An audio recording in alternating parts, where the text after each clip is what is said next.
Boa tarde, internautas conectados no DMTV, no Facebook e também no canal DMTV Goiânia no YouTube. Sejam bem-vindos a mais um Esporte na Rede, com tudo sobre esporte em Goiás, no Brasil e no mundo, sempre aqui na companhia da repórter aqui do Diário da Manhã, a Jéssica Reis. Tudo bem? Tudo bem, Zé. Boa tarde. Boa tarde aos internautas conectados no DMTV. Na noite de ontem tivemos aí alguns jogos válidos pela Copa do Brasil, pela Taça Libertadores da América. Vamos começar falando dos times goianos, né? Que foram muito bem nessa noite de ontem. O Goiás venceu o Coritiba no estádio Serra Dourada. Vamos conferir os melhores momentos. Esse que é um confronto muito equilibrado, né, Jéssica? Muito equilibrado e, para mim, uma das melhores partidas do Goiás até o momento. Jogando bem certinho, bem deu uma entrosada melhor desde o início da Copa do Brasil e do Campeonato Goiano também. Claro, faltando alguns ajustes ainda, mas um bom jogo, na minha opinião. A gente sabe que 1-0 ali na Copa do Brasil é muito importante, né? Não levou o gol dentro de casa. Exato. Esse é um resultado, no meu modo de ver, excelente para o Goiás.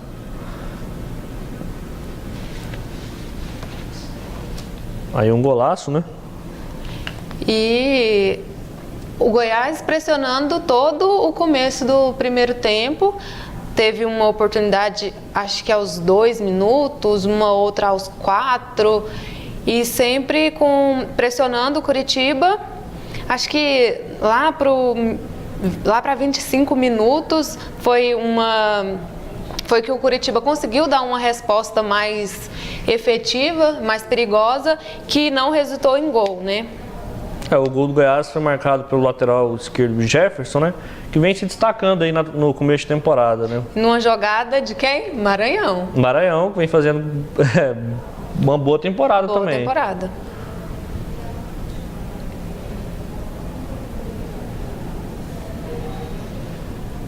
E mais Goiás no ataque. Goiás em cima do Coritiba. Os dois times que recebem mais aí da televisão na Série B. Coritiba recebe mais de 30 milhões e o Goiás recebe cerca de 25 milhões anuais. Aí o gol do Jefferson. Pressionou, mas só saiu no segundo tempo esse gol. Aos 54 minutos de jogo. E o estádio Serra Dourada lotado, né? Bom público aí da torcida esmeraldina, que compareceu. Um jogão desse também, né? Sim, um jogão. E agora, acho que o primeiro lance que a gente vê, né? Primeiro ou segundo lance do Coritiba. Coritiba que também... Nossa, como é que guerra um gol desse, hein? O Coritiba que é um dos favoritos aí a voltar a disputar o Campeonato Brasileiro da Série A, né? Sem dúvida. Com investimento aí. É isso aí, o Goiás saiu na frente nesse confronto, joga pelo empate no confronto de volta em Coritiba. Mas um jogo também muito complicado, a torcida do Coritiba vai comparecer, muito provavelmente. Não é muito fácil não a missão do Goiás, mas tem a vantagem, né? Então... Um outro time goiano que conseguiu um bom resultado foi o Vila Nova, né? Começou perdendo para o Ferroviário de Ceará e conseguiu empatar o jogo com um golaço aí do Keké. O Keké que tem calado a boca dos críticos, né? Com certeza. Assim que anunciaram o Keké, foi alvo de críticas aqui, principalmente, né? Aí o gol de pênalti do Ferroviário, o Brunão acabou colocando a mão na bola dentro da área, né? E aí o golaço do Keké, soltou a pancada de esquerda. Um ótimo resultado para o Vila Nova, né? Joga por um empate sem gols, já entra classificado aqui no jogo da volta no estádio Serra Dourada. Exato, e o Vila que pressionou lá também, ali até os 15 minutos do primeiro tempo era só Vila, só dava Vila. Depois o Ferroviário conseguiu equilibrar a partida e aí foi pressão em cima do Vila. O Vila conseguiu manter o 0-0 até os 47. Tem alguns jogos válidos então, pela Copa do Brasil. E infelizmente levou o gol, mas aí na volta do segundo tempo deu uma organizada, foi mais ofensivo. Por incrível que pareça, a postura do Emerson Maria, que eu já tinha falado em outros programas, é defensiva. Nesse jogo ele colocou atacantes e que deu resultado. Inclusive, um dos atacantes que ele colocou foi o Keké, que marcou o gol de empate. Um ótimo resultado para o Vila Nova, que acredito que após esse empate é o grande favorito aí para avançar de fase. Já é um grande feito para o Vila Nova, né? Com 1 milhão, certeza. se não me engano, é 1.700.000 só por passar aí dessa terceira fase. É um dinheiro aí que o Vila espera muito. Muito, tem muita coisa para ser acertada. Vamos falar agora de Taça Libertadores da América. Ocorreram aí grandes jogos nesta rodada. Um deles foi do Flamengo, na noite de ontem. O Flamengo empatou em 2-2 aí com o River Plate. Aí o Henrique Dourado não erra pênalti, né? Não erra pênalti. O juiz assinala pênalti e já pode contabilizar lá no placar 1-0. 1-0. Os jogadores do River Plate reclamaram aí da cobrança do ceifador. Parece que eles não conheciam o estilo aí de bater dele, né? Dá uma incomodada, né? Achou que a paradinha foi grande demais. E aí no lance logo em seguida, né? E nesse lance o juiz não marcou nada, né? Achei que esse era o lance do gol. Não, esse é o lance do gol. O jogador estava impedido aí. Impedido.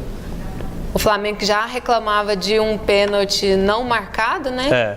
O Mora fez o gol impedido. E aí o gol do Everton, colocou aí... O Flamengo não fez um grande jogo não, né, Jéssica? Não. O Everton mesmo, que quando eu estava assistindo o jogo lá em casa... Havia acabado de falar, não vi Everton hoje no jogo, não tá jogando muito bem, calei a boca. Foi um passe muito bom também, lá. Recebeu, girou. Sim, do Rodinei. E o Flamengo que, depois do segundo gol, começou a jogar no contra-ataque. Ali, estava muito satisfeito com o resultado, né? E aí o gol de empate do River Plate, chegou batendo de primeira. Diego Alves, na minha opinião, demorou ali, né? Demais para cair. E acabou aceitando aí o empate, 2-2. Apesar de ser uma partida bem abaixo do que todo mundo esperava, para mim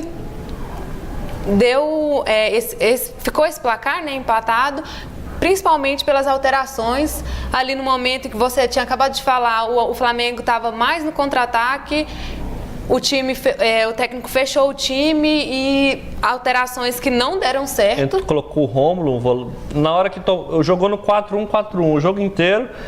Quando o Carpegiani colocou 2 volantes ali de contenção, acabou sofrendo empate. Rômulo, que já não vinha apresentando bom futebol, não está bem fisicamente, então ele poderia ter sacado Vinícius Júnior, né, para dar um fogo ali na partida, não fez e acabou. A torcida que reclamou muito ali nas redes sociais, né, até porque não esteve presente no estádio, reclamou demais pedindo a entrada do Vinícius Júnior. Nesse momento da partida que o River Plate vinha para cima do Flamengo e o Flamengo precisava sair no contra-ataque. Acabou perdendo ali homens de velocidade. Só o Paquetá, que fez um grande jogo. Mais uma grande partida desse menino. Que acaba sendo o grande destaque do time. O Everton Ribeiro não chama a responsabilidade, o Diego também não é aquele jogador. Não está atuando tão bem quanto atuou no início, né, que chegou no Flamengo. Então, e isso assusta o torcedor flamenguista, que está aí com um histórico não muito bom de primeira fase de Libertadores. O Flamengo fica mais pressionado. O grupo é muito complicado. É muito complicado. O Emelec vem se reforçando demais, tem um trio de ataque também muito qualificado. Então, o outro do grupo é o Santa Fé. Eu não me lembro muito bem também qual é o quarto time, mas Emelec, River e Flamengo certamente vão disputar ali 2 vagas. Fica um pouco complicado para o Flamengo, porque a tabela é espelhada, né? Então o Flamengo começa enfrentando o River Plate dentro de casa, entre aspas. O último jogo do Flamengo na Libertadores na fase de grupos será contra o River Plate no estádio Monumental.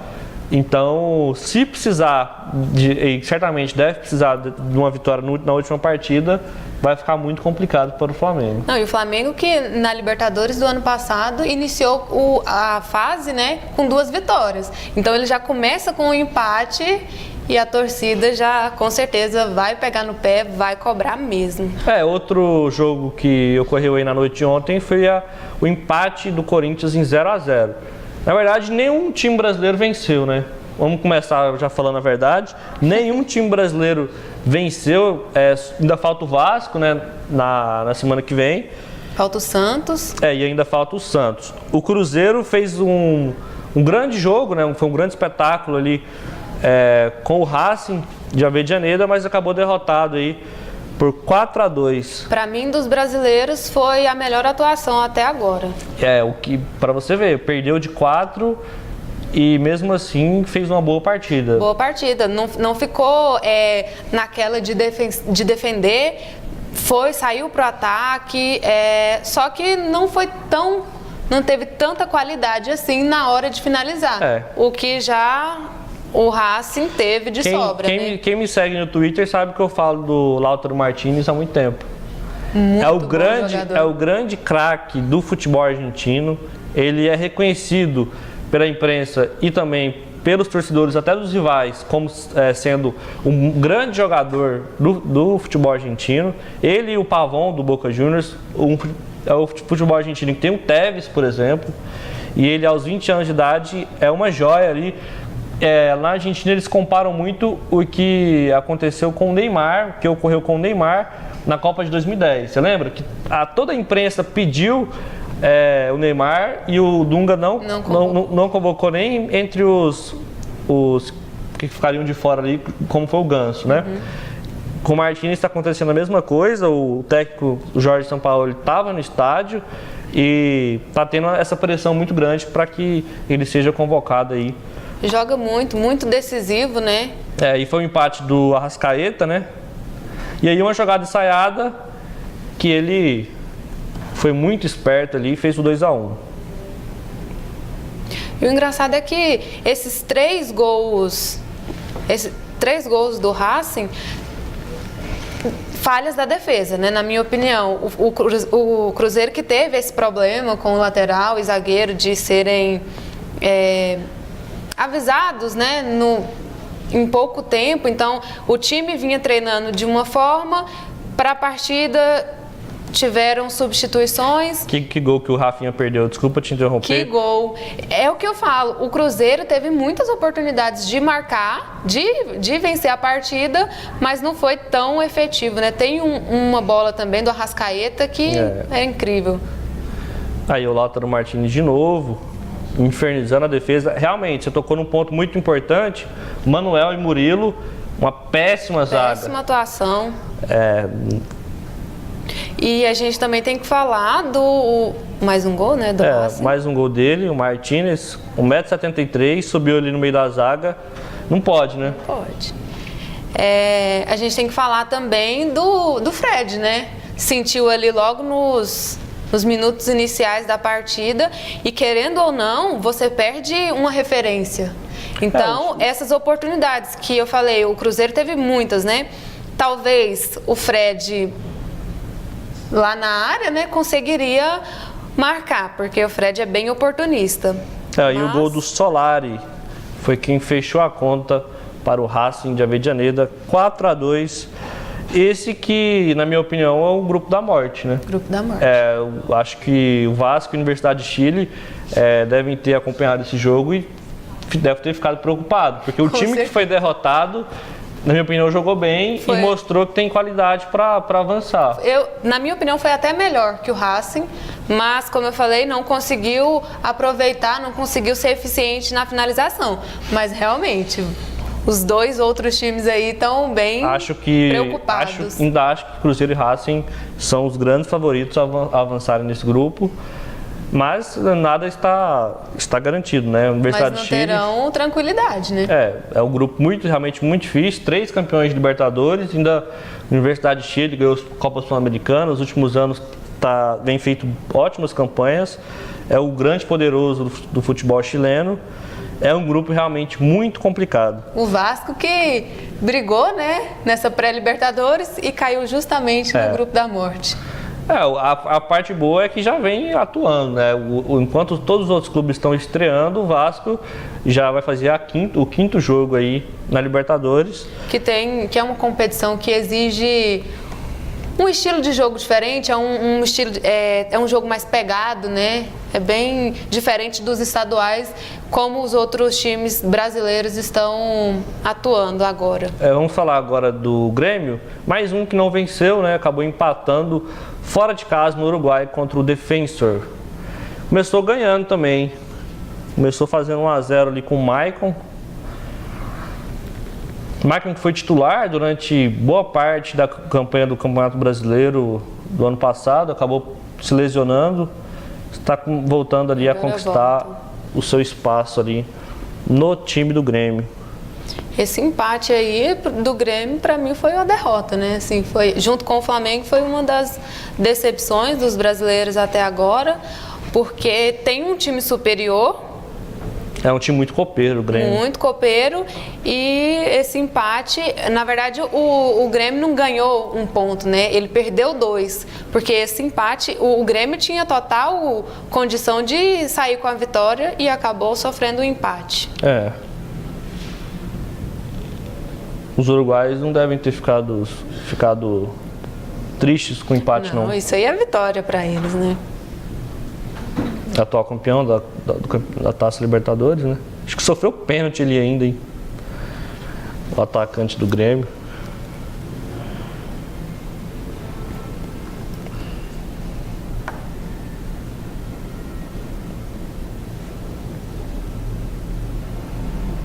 Agora vamos ver o gol do Defensor. Escanteio pela direita.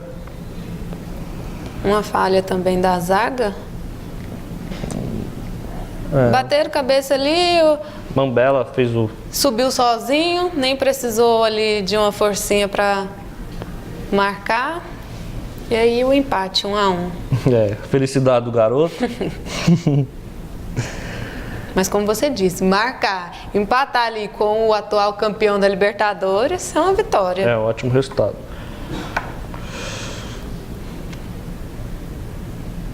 O estádio parece que não estava lá tão cheio, estreia do time na Libertadores. Eu ouvi falar até que tinha muitos torcedores do Grêmio nessa partida. Sempre, né? É muito próximo o Rio Grande do Sul ali do Uruguai. Sim. Sempre leva muita torcida o Grêmio em jogos ali no Uruguai ou na Argentina.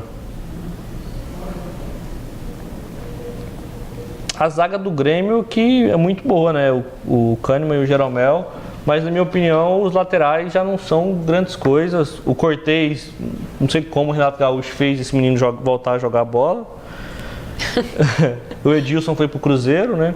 Então, talvez tenha que se reforçar. Contratou o Madison do Vasco, mas parece que também não deu certo. Já estava à procura de um outro lateral direito.